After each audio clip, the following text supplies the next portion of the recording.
There is one aspect of Rocket League that may be more important than any other, and that is your level of focus. You see, it doesn't matter how good you are at the game if you aren't actually thinking through what you're doing on the field. And you can simply go from playing at a very high level to playing absolutely terribly if your level of focus drops. So in today's video, we'll be comparing two games, one where we have a very high level of focus and one where our focus is faltering quite a bit, to see just how big of a difference your level of focus can make. So we'll be starting off here first by taking a look at our focus game, where we do maintain a very high level of focus with everything we're doing around the field. So let's go ahead and talk through what we see here. Off the kickoff, just looking for some very solid play. Starting off with the pass over to my teammate. Teammate gonna take time here. Looking to be a possible passing option, not quite. You can see we're just lingering calmly around the field. See the opponent jump up in the air, so no reason to dive. And this is a very important aspect of your focus, is just being able to determine what balls you should and should not go for. So in this situation here, we could clearly see that the opponent was already up in the air. So rather than dive as the last man back, we just wait patiently, recognize that this touch is not going to be dangerous, just wait to see where he plays the ball, and simply play off of it in that direction, allowing us to stay involved in the play. We do get a little bit of a poor touch there, but luckily teammate is back and we force the touch into an area where teammate can recover it, so no bad things happening there. Through the air we go, just again applying that pressure, gonna recover quickly and rotate back behind our teammate here, preserving our boost as we go.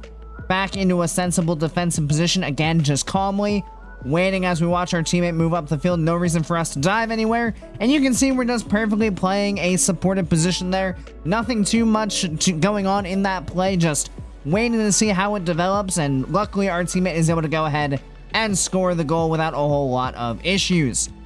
Again, a lot of what we're going to be seeing here is just straight up patience, making sure that we are staying as involved in the play as possible, trying to be effective in any way we can for both ourselves and our team. Right there, we can see we can get a challenge, so we'll go ahead and take it. Quick turn. This is a little bit aggressive. You go ahead and rotate back here. You don't quite know what's coming at you from behind. Could very easily just wait patiently and continue to face backwards and force out a touch here. But instead, we try to turn aggressively and get a challenge on this ball, which is not the best idea because we are in a very awkward spot. And unless we have all the space in the world, we're never going to be able to beat a challenging player by going for this lengthy turn like we do here. So a little bit of an over-aggressive turn here, I would say. And then the jump is definitely not necessary, but luckily, teammate in a perfectly solid spot to recover it. And we can just slink right back behind. And now this is just unnecessary in every sense of the word. This is probably the one big moment in this game where you question what the heck we were thinking. Teammate lands on the wall, clearly boosting forward. Absolutely no pressure on him from the opponent, so no reason that we need to dive at this. We need to maintain that strong supportive position. Just stay in this spot, wait to see what he does, play off of those touches, and then we can generate some offense going forward. Instead, we get a little overzealous on this jump here.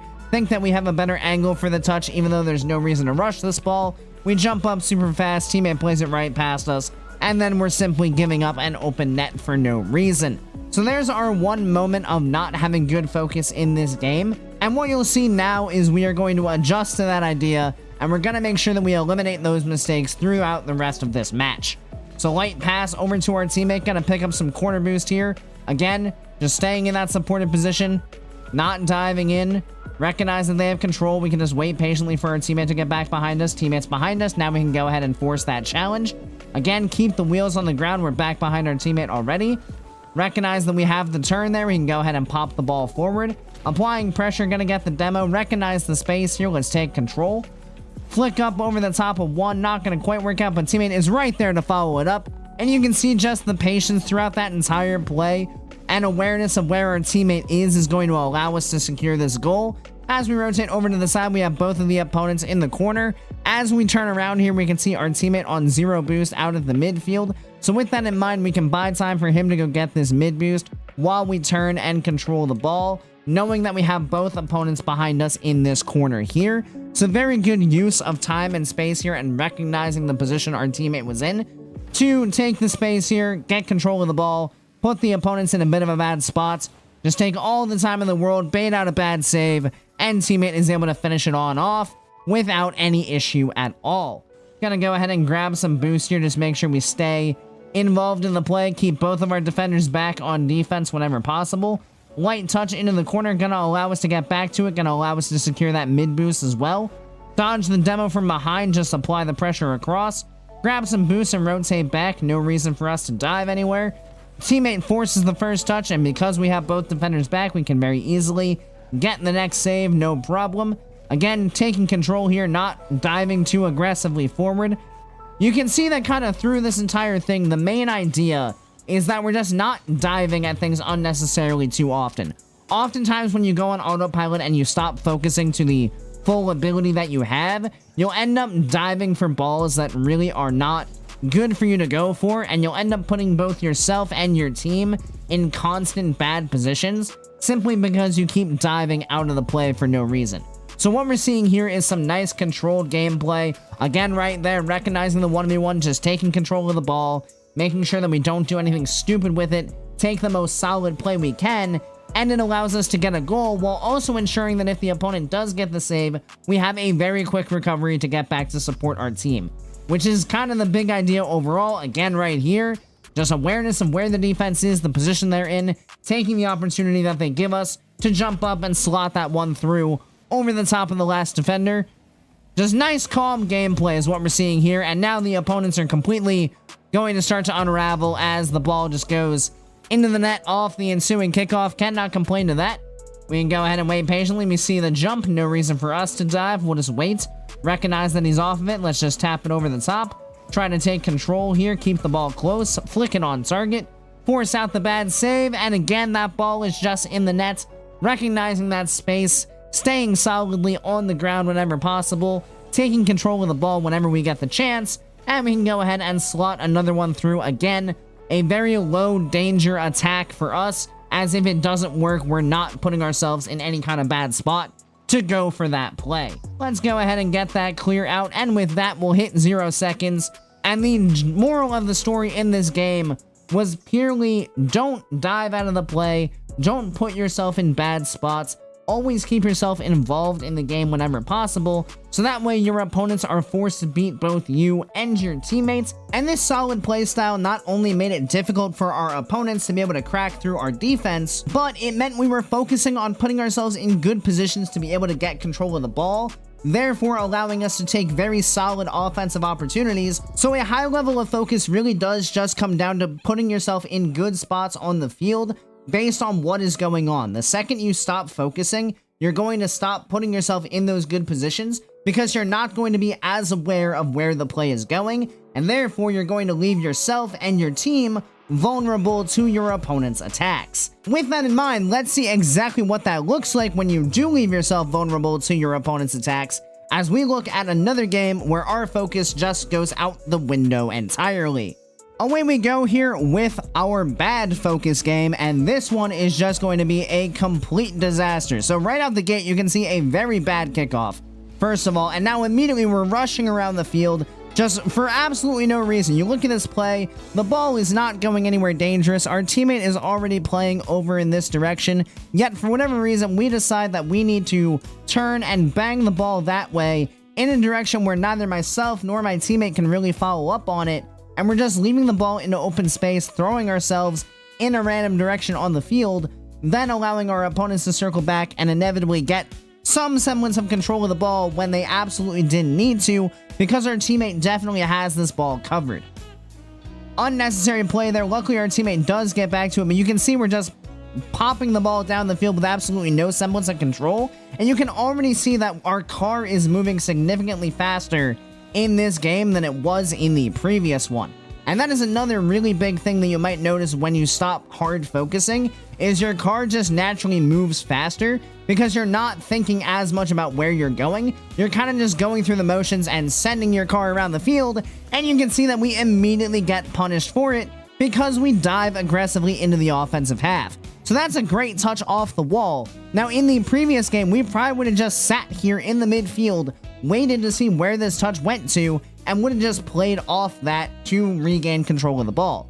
But instead here, we're going to aggressively flip forward for no reason, as this guy clearly has a touch on the ball, which is going to put us all the way up here in the opponent's final third as the clear comes out, meaning that we have to cover a lot more ground to get back, which then leaves our final defender back alone instead of maintaining that two-man defense that we talked so much about in game 1.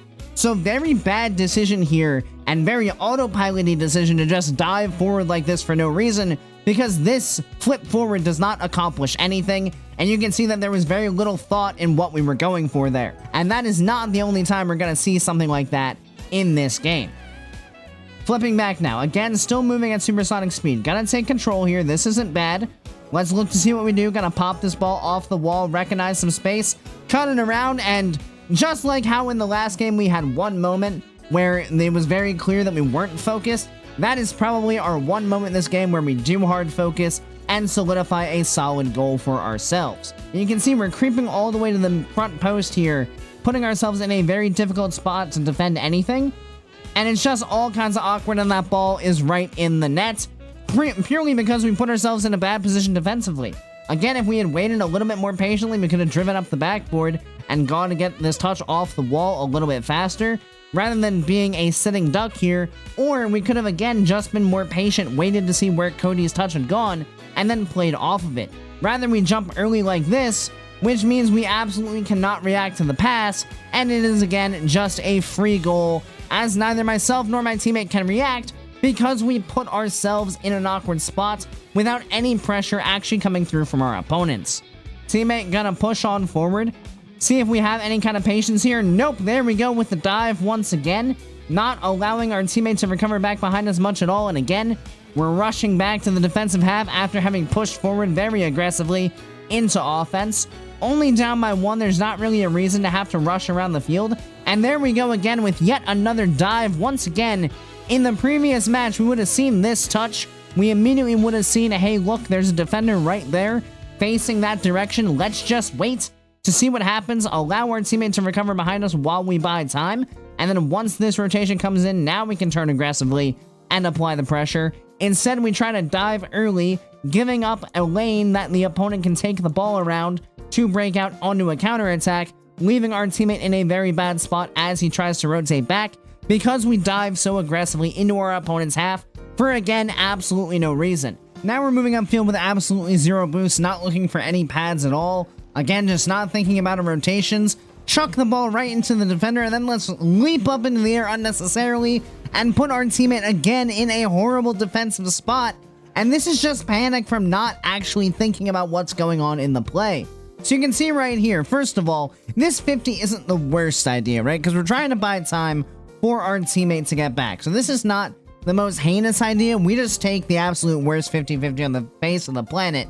We certainly could have done a bit more with this challenge that we put in to put a little bit more pressure on our opponents. For whatever reason, we decided to just chip it around in the exact direction that the opponent is coming from, when we could have actually at least jumped and flipped into this to get a more solid play, or try to play it into open space over here. Instead, we just chip it right back into the opponent, which is never a good idea. But that's not even the worst case, because right here, we can see our teammate in the corner just got full boost. There is absolutely no reason that we should go for this ball, because our teammate has a far easier ability to play this one as it wraps around the backboard. He's already on it. He's already heading that way. There is absolutely no reason we need to jump. And even still, even if he doesn't have a touch, if we just play patiently here on the ground and wait to see what happens, if he misses, then we can go ahead and jump up for it if need be to play it back into the corner, rather than jumping up early, therefore putting both ourselves and our teammate in the same spot on the backboard, making things incredibly awkward. Which is exactly what happens. He thinks he has the ball, I jump up, cut the rotation, and then I play the worst ball you possibly could directly up into the ceiling. So now not only did I take the ball away from my teammate, but I played it into a spot where neither he nor I can immediately follow up on it, leading to, again, just a completely free net for no reason. Again, rushing back, gotta grab boost as fast as possible. Why move upfield when we can just grab another corner boost? Why the heck not? Let's just stock up on it. Again, another unnecessary dive, and that's just gonna be in the net. And you can see we're questioning our decision making here, because again, in the previous game, this would not have been a ball we would have gone for. Teammate has just landed in the opponent's half on 0 boost. Absolutely no way he's getting back quickly at all. But instead of just playing safe, waiting to see what this guy does, maybe fake challenging and baiting out a loose clear that we could capitalize on, it's not like we're in a need of a goal immediately. We still have time. But instead, we try to absolutely full send at a ball that even if we win it cleanly, it's not going to yield that much of a benefit, because even if we do win it, it's going to just bounce back off the backboard, and this guy's going to turn and get the clear out, and it's still going to be a counterattack for our opponent.